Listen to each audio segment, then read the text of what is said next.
Hello friends, welcome to Share Centre. We are going to discuss the headline news. 5 March 2023 है, इसमें जो कि हम हेडलाइन न्यूज डिस्कस करेंगे। आज की जो इम्पोर्टेंट न्यूज है हम उसको एक बार ओरली देख लेते हैं। इस समय देखिए दो न्यूज काफ़ी इम्पोर्टेंट चल रही हैं। इनको यहाँ पे डिस्कस कर पाना बड़ा ही मुश्किल है, उनके लिए एक अलग से लेक्चर होना चाहिए। उसमें है जीडीपी एस्टीमेट को लेकर के है, और दूसरा उसमें जो आर्टिकल्स है वो ए फॉरेस्ट्री कंपनसेटर, मतलब जब आप फॉरेस्ट मतलब जंगल को काटते हो तो उसको मतलब कितना पैसा दिया जाए, किस तरह से दिया जाए, किस तरह से यूटिलाइज किया जाए। जैसे मान लीजिए कहीं कोई लैंड है, वहाँ पे फॉरेस्ट लगा हुआ है, लेकिन अब वहाँ पे कुछ ऐसा डेवलपमेंट काम करना है, फॉर एग्जांपल कि रोड बनाना हो या कोई फैक्ट्री लगानी हो, तो उस वहाँ के प्लांट को काटेंगे, फिर उसके बाद वहाँ पर डेवलपमेंट करेंगे।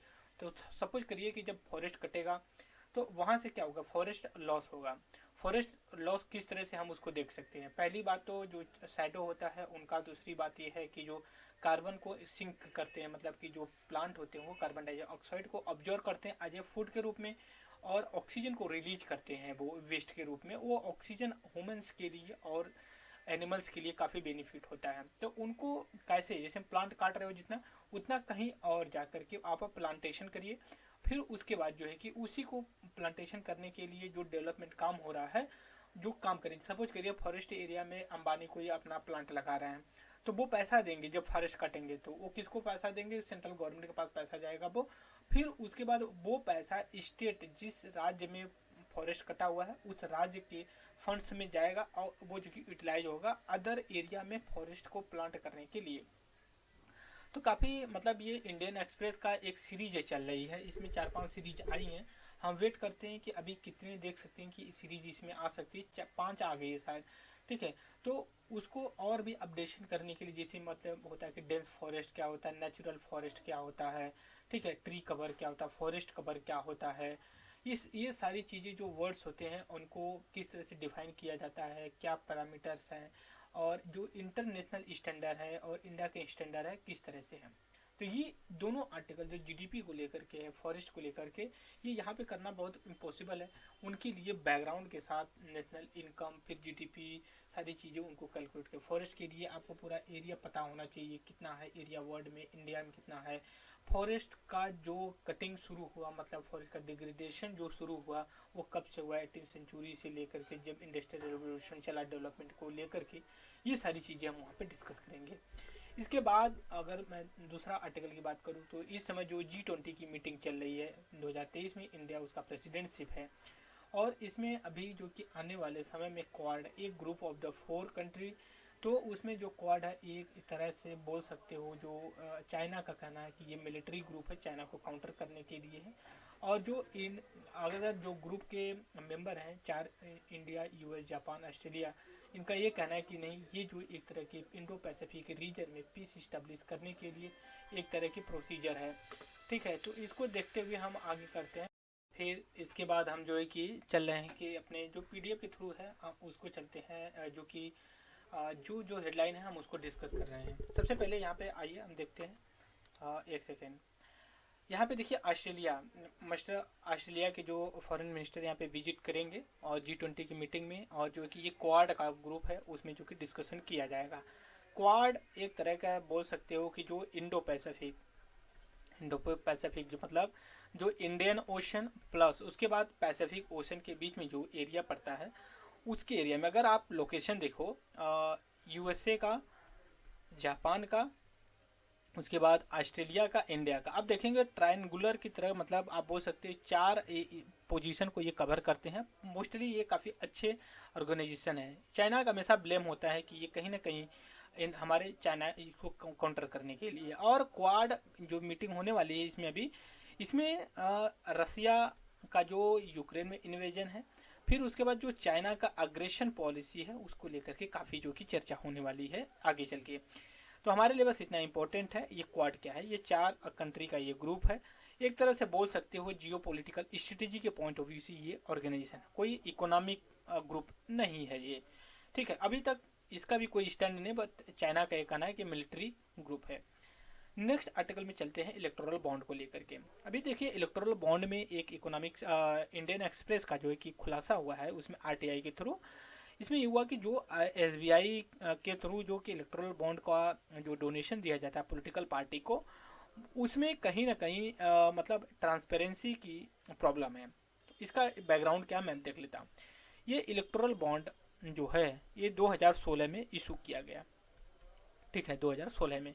इसमें क्या है कि अगर आप हो, मतलब कोई पॉलिटिकल पार्टी को डोनेशन फॉर एग्जांपल के लिए अगर आप मान लीजिए बीजेपी को देना चाहते हो, बीजेपी को, तो आप क्या करेंगे, अगर 1000 के ऊपर आप देना चाहते हो तो आपको इलेक्टोरल बॉन्ड खरीदना पड़ेगा। आप कहाँ जाएंगे, SBI ब्रांच में जाएंगे, वहाँ कहेंगे कि आप हमें इलेक्टोरल बॉन्ड 1000 रुपीज़ का दे दीजिए, SBI आपको बॉन्ड देगी, ठीक है। अब ये बॉन्ड क्या करेंगे, आप ले जा करके बीजेपी के दफ्तर में देंगे, तो बीजेपी क्या करेगी, वो बॉन्ड फिर लेकर के आएगी SBI के पास, ठीक है। तो SBI क्या करेगी, उसको लिक्विडिटी में चेंज कर देगी, मतलब जो कागज का बॉन्ड है, इस तरह के यहाँ पे देख सकते हो, जो ये है बॉन्ड, ये करेगा, उसके बाद जो है कि ये आगे सेंड कर देगा बीजेपी के पास। तो अभी खुलासा हुआ है कि इसमें जो दिया जाता है ना, ये पहली बात तो कौन दे रहा है, जो हुज पे, कोई नहीं जानता इसमें। अगर आप लेते हो इलेक्ट्रोल बॉन्ड तो उसमें तो मान लीजिए कि ऐसे तो आपको पता होना चाहिए कि भाई आप ये जो है कि आपका नाम क्या है, आपका आधार नंबर है, किस पार्टी को दे रहे हो, कैसे दे रहे हो, इधर clear, source of the income कहाँ से दे रहे हो, ऐसा कुछ नहीं, बस 1000 रुपीज़ दीजिए, आपको दे दिया जाएगा वहाँ पे, ठीक है। जैसे मान लिया कि आप कहीं जाते हो 100 रुपये किसी फ्रेंड से लेते हो, तो उस पर बस आपको नहीं कि किसने दिया कौन दिया, बस वो कर देते हैं।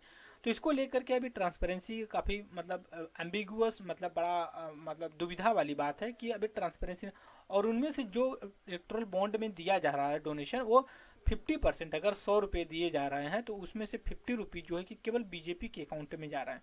और बहुत सी ऐसी पॉलिटिकल पार्टी हैं, उनका अभी तक डिस्क्लोज नहीं किए इलेक्ट्रल बॉन्ड के थ्रू उनको कितना मिला है, ये हमारा नाम। उसके बाद एक IIT Indian institute of management जो रोहतक में है, उसके जो डायरेक्टर हैं, उनकी अपॉइंटमेंट को लेकर के, अगर कोई IIM का अगर कोई डायरेक्टर वगैरह होता है ना, तो उसको ग्रेजुएशन होना चाहिए फर्स्ट क्लास में, फर्स्ट डिवीजन में उसको होना चाहिए। बट अभी जो हुए हैं वो सेकेंड क्लास से, सेकेंड डिवीजन से जो है कि बैचलर डिग्री जो कि उन्होंने किया है, तो इस चीज़ को लेकर के हुआ। फिर इसके बाद जब हमने कहा कि देखिए ये पार्ट 4 है, ठीक है, अभी 3 पार्ट हो चुके हैं, 4th पार्ट है, आगे देखते हैं कि और 2-4 पार्ट आते हैं। अब इसमें इशू जो है हम अलग से डिस्कस करेंगे, compensatory a forest about the India, ये सारी चीज़ें हम एक अलग से जब लेक्चर बनाएंगे तो उसमें डिस्कस करेंगे, क्योंकि यहाँ पे पॉसिबल नहीं है, दैट्स वाई मैं ये कह रहा हूँ आपको। इसके बाद अगर नया चले, देखिए अभी क्या है कि अगर आप मार्केट में आप देखेंगे ना, तो पोटैटो और ओनियन के दाम बहुत कम हो गए हैं, मतलब आपको 10 रुपये के जी पोटैटो, 10 रुपये के जी, 5 रुपये के जी ओनियन पोटैटो, कभी आप सोचिए इनका 100 रुपये के जी हो जाता है। तो इसमें क्या है कि फार्मर्स का लॉस हो रहा है। लेकिन अभी फार्मर्स कह रहे हैं जो आगरा काफ़ी अच्छा खासा जो है कि हाथरस, फिर उसके बाद आगरा के पास में काफ़ी अच्छा पोटैटो प्रोडक्शन होता है, तो उनका ये कहना है जिस तरह से आप वीट प्रोक्योर करते हो, मतलब MSP पे, पोटैटो को भी करिए, और जिस तरह से वीट को आप PDS पब्लिक डिस्ट्रीब्यूशन सिस्टम के थ्रू डिस्ट्रीब्यूट करते हो वीट, वैसे पोटैटो को भी आप डिस्ट्रीब्यूट करिए ना।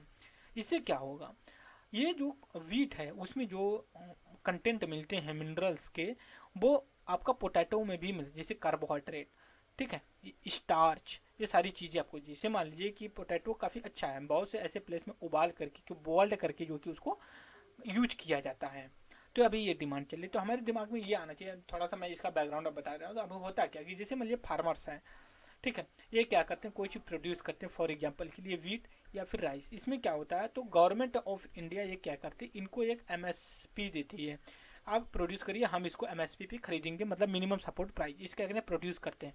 तो MSP government of India FCI food corporation of India के थ्रू जो है कि इसको MSP से इसे खरीदने, फिर ये FCI अपने पास स्टोर करती है, स्टोर करने के बाद ये इमरजेंसी यूज करती है, जैसे इमरजेंसी यूज, और जो कि वेलफेयर स्कीम होती है उसके थ्रू, जैसे मान लीजिए वेलफेयर मिड डे मील्स जो चाइल्ड के लिए होता है, इस प्राइमरी स्कूल मिडिल स्कूल के लिए, प्लस उसके बाद जो पुअर्स लोग होते हैं उनको प्रोवाइड किया जाता है, ये एकदम मतलब लो कॉस्ट पे। गवर्नमेंट खरीदती 20 रुपये के जी, बट इसको सेल करती है 5 रुपये 2 रुपये के जी के हिसाब से, ये क्योंकि इस जो वेलफेयर स्टेट का कंसेप्ट है हमारे DPSP में डायरेक्ट इसको फुलफिल करती है, क्योंकि हमारा जो स्टेट है वो एज ए वेलफेयर स्टेट के रूप में काम करता है, वेलफेयर स्टेट ये है। तो ये विट का है। फिर इसके बाद कश्मीरी पंडित वैल्यू में लेकर के है, स्ट्राइक सीकिंग रिलोकेशन को लेकर के ये हमेशा चलता रहता है इसे। फिर यहाँ पे ये फॉरेस्ट्री को लेकर के है आ रहा आर्टिकल, हम उसका भी इंतजार कर रहे हैं कि लास्ट कब आता है। इसके बाद देखिए एक महाराष्ट्र स्टेट में बम्बू से जो कि एक बैरिकेड जो बनता है ना वो इंस्टॉल किया। जैसे मान लीजिए कि आप कभी अगर नेशनल पार्क पे मतलब नेशनल हाईवे का, तो ऐसे मान लीजिए कि ये जा रहा है, ठीक है, ये इस तरह से नेशनल हाईवे जा, तो उसको एक बैरिकेड लगाया जाता है कि मतलब नेशनल हाईवे बहुत स्पीड से यहाँ पे कारें चलती हैं, तो एक बैरिकेड लगाया जाता है कि कोई एनिमल ह्यूमन जो कि इसमें एंटर ना करे। तो मोस्टली ये स्टील के लगाए जाते थे, लेकिन एक बड़ी कॉस्टली पड़ा करते थे। तो अब एक महाराष्ट्र में मतलब एकदम काफ़ी अच्छा इनोवेटिव आया हुआ है कि जो बम्बू होते हैं, बांस होते हैं, उनका वेल फर्निश करके ये बैरियर बनाया जाएगा। ये वर्ल्ड का सबसे बड़ा जो है कि मतलब बम्बू क्रैश बैरियर है महाराष्ट्र में नेशनल हाईवे पे। तो ये पहली बात तो देखिए इको फ्रेंडली है और कॉस्ट इफेक्टिव है, मतलब लो कॉस्ट पे जो है कि इसको लगाया जा सकता है। दूसरी चीज़ ये डेकोरेटिव पीस की मतलब जो इसका लुक आएगा ना वो स्टील से बेटर आएगा। दूसरी चीज़ ये ड्यूरेबल तो कहा जा सकता है होगा कि नहीं होगा, बट इतना ज़रूर है कि ये गुड लुकिंग ही होगा। इसके बाद ये है कि जो आत्मनिर्भर भारत का जो प्रोग्राम है इंडिया में वो काफ़ी अच्छा जो कि रन करेगा। इसके लिए एक इनोवेटिव नितिन गडकरी का ये स्टेटमेंट है कि आत्मनिर्भर भारत को और जो कि प्रमोट करेगा। ये जो आर्टिकल है ये लेकर के डिप्टी स्पीकर है। अभी क्या हुआ है कि हम इसका बैकग्राउंड आपको बताते हैं। Background in the sense is that कि अभी सुप्रीम कोर्ट ने कुछ दिन पहले में अपील डाली गई थी। ये कहा गया था जो डिप्टी स्पीकर होते हैं इस वो स्टेट और लोकसभा में अभी तक नहीं, लोकसभा में मैं बात कर रहा हूँ, मान लीजिए स्टेट असेंबली का तो मान लीजिए उतना इंपॉर्टेंस नहीं है, बट उतना नहीं, लेकिन लोकसभा के लिए इम्पोर्टेंट है। इसमें क्या हुआ कि जब 2019 में इलेक्शन हुआ तब से लेके अब तक 2023 चला, डिप्टी स्पीकर जो है कि इसमें अपॉइंटमेंट ही नहीं हो पाया। तो इस चीज़ को लेके वर्डिक्ट, तो अभी ये जो आर्टिकल है ये कहता है कि जो फर्स्ट जो लोकसभा लीडर ऑफ अपोजिशन से जो है कि ये डिप्टी स्पीकर इस्टेब्लिश बनाया गया वो 1956 में किया गया था, पंडित जवाहरलाल नेहरू ने किया था। हुआ ये था कि जो फर्स्ट स्पीकर थे उनका नाम था जीवी मावलकर, जीवी मावलकर, ठीक है, इनकी डेथ हो जाती है। उसके बाद जो डिप्टी स्पीकर होते हैं, ठीक है, वो क्या करते हैं चार्जेस ले लेते हैं स्पीकर की, तो अब डिप्टी स्पीकर की जो है कि पोस्ट खाली हो जाती, तो उसके जगह पे इनको जो कि सरदार हुकम सिंह ये इनका फोटो है, इनको जो कि एज ये डिप्टी स्पीकर, हालांकि बहुत से अपोजिशन पार्टी को क्रिटिसाइज किया इसमें तो नहीं दिया गया है, लेकिन इतना मैं ये कर रहा हूँ कि क्योंकि हो सकता है ऐसा हो कि ये जो हुए जिस पार्टी से आए थे उसके केवल 2 MP थे, इस बेसिस पे कर सकते हो, क्योंकि जो अपोजिशन से करे तो बड़ी अपोजिशन जो पार्टी होती है उससे करना चाहिए था, बट इन्होंने किया। बाद में ये भी होता है कि ये जो है कि कांग्रेस के मेंबर्स बन जाते हैं, ये चीज़ें। फिर इसके बाद देखिए नेक्स्ट आर्टिकल पे आते हैं न्यूक्लियर एनर्जी को लेकर के, न्यूक्लियर इनरिचमेंट, यूरेनियम इनरिचमेंट 83%। अभी क्या है कि 2015 में मैं बैकग्राउंड बता देता हूँ कि 2015 में एक अग्रीमेंट हुआ था ये P5+ ईरान के बीच में। ये हुआ था कि ईरान जो है कि अब अपने यूरेनियम या न्यूक्लियर इनरिचमेंट को इतना नहीं बढ़ाएगा, लेकिन अभी रिपोर्ट के हिसाब से जो इंटरनेशनल एटॉमिक एनर्जी एजेंसी है, यूनाइटेड नेशन की एक ऑर्गेनाइजेशन वॉच डॉग करती है जो कि न्यूक्लियर पावर प्लांट को लेकर के, तो अभी इसका रिपोर्ट के हिसाब से ये कहा गया कि मोर देन 83% जो है कि यूरेनियम स्टोरेज कर रहा है जो है कि ईरान। तो इसको लेकर के जो इसके चीफ हैं वो जो कि विजिट कर रहे हैं। अभी इनका कमेंट नहीं आएगा कि किस टॉपिक पे हम बात करेंगे, बट इतना ज़रूर है कि आने वाले समय में ये बड़ा एक आर्टिकल बन करके आएगा। तो जो न्यूक्लियर पावर प्लांट है फोर्डो न्यूक्लियर साइट, मतलब ये ईरान की है। अगर आपसे क्वेश्चन यहाँ तक पूछा जा सकता है तो ये पूछा जा सकता है कि फोर्डो न्यूक्लियर पावर प्लांट एक किस कंट्री का है, अभी न्यूज में था।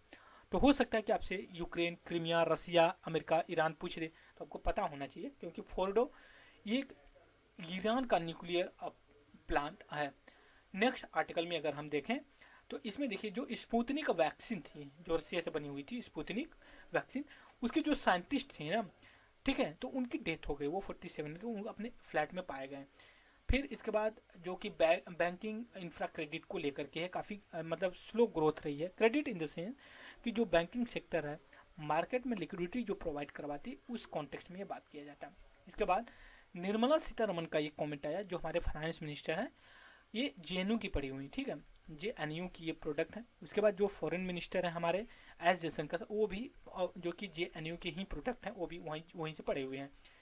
ये कह रहे हैं कि government is not a crazy rush to sell everything. अभी क्या हुआ है कि गवर्नमेंट जब से ये आई है एनडीए एनडीए इसका ये बड़ा मतलब इंसिस्टली फोर्स कर रही है डिस इन्वेस्टमेंट को लिए। डिस इन्वेस्टमेंट की मतलब जो पीएसयू हैं, पीएसयू जो पीएसयू हैं, पब्लिक सेक्टर एंटरप्राइजेस, उनको सेल कर रही है। मतलब जो लार्ज मतलब अपने पास जो कि शेयर उसको सेल करके जो कि मनी अपने पास ला रही है, उस मनी का जो है कि यूटिलाइज करेगी कहाँ पे, अब वेलफेयर स्टेट में। तो ये ब्लेम लग रहा है कि गवर्नमेंट सब कुछ बेच रही है, जैसे air India, LIC, railway, sorry defence वगैरह से।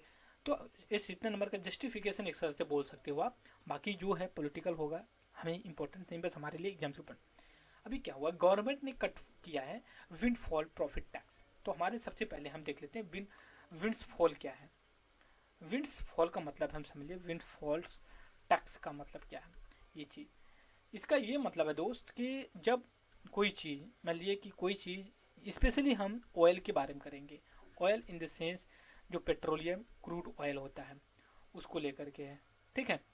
तो जो ये होगा ना इसको लेकर के, तो जब इसमें मान लीजिए कि कोई कंपनी है, मान लीजिए कि ONGC है या फिर रिलायंस है, ये 20 रुपये पर बैरल के हिसाब से खरीदी है पेट्रोल, लेकिन बिना किसी एफर्ट्स किए, और इसकी प्राइस काफ़ी बढ़ जाती है, मतलब 50 रुपये पर बैरल हो जाए। तो उसमें क्या है कि इसको प्रॉफिट होगी 30 रुपये की, तो उस पर 30 रुपये पे जो कि टैक्स लगाएगी गवर्नमेंट। अब ऐसा नहीं, crude oil, specially crude oil पे, तो इसको एक तरह से बोल सकते हो सेस है। सेस किस, टैक्स ऑन टैक्स पे लगाया जाए उसको जो है कि हम बोल सकते हैं टैक्स, जो कि सेस बोलते हैं। तो जो विंडफॉल टैक्स है भी एक तरह का सेस टाइप का टैक्स है।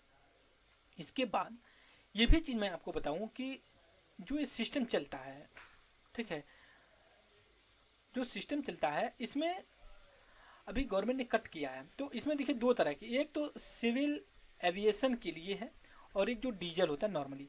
जो सिविल एविएशन के लिए करते हैं ना, तो उसको लिए स्पेशल एडिशनल एक्साइज ड्यूटी लगती है। लेकिन जब हम डीजल के लिए यूज करते हैं तो उस पर स्पेशल एक्साइज ड्यूटी तो लगती है, फिर एडिशनल एक्साइज ड्यूटी भी लगती है डीजल पे। ये चीज़ हमें पता होनी चाहिए। अगर आपसे पूछेगा क्वेश्चन, यहाँ तक क्या पूछ सकता है, वो पूछ सकता है कि जो विंड फॉल टैक्स है, ठीक है, एक सेकेंड, विंड फॉल टैक्स ये क्या है, एक तरह का सेस है, वो उस पर लगाया जाता है कि जो सडन प्रॉफिट गेन करते हैं उस पर। अभी करेगा जो विंड फॉल टैक्स है, जब हम सिविल एविएशन वाले फ्यूल पे लगाते हैं तो उसको क्या बोलते हैं, जब डीजल पे लगाते हैं तो उसको क्या बोलते हैं, ठीक है।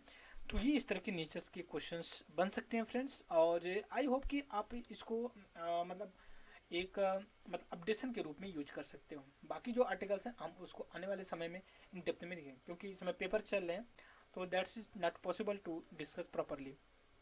और सो इस वीडियो में इतना ही। Thank you very much discussion.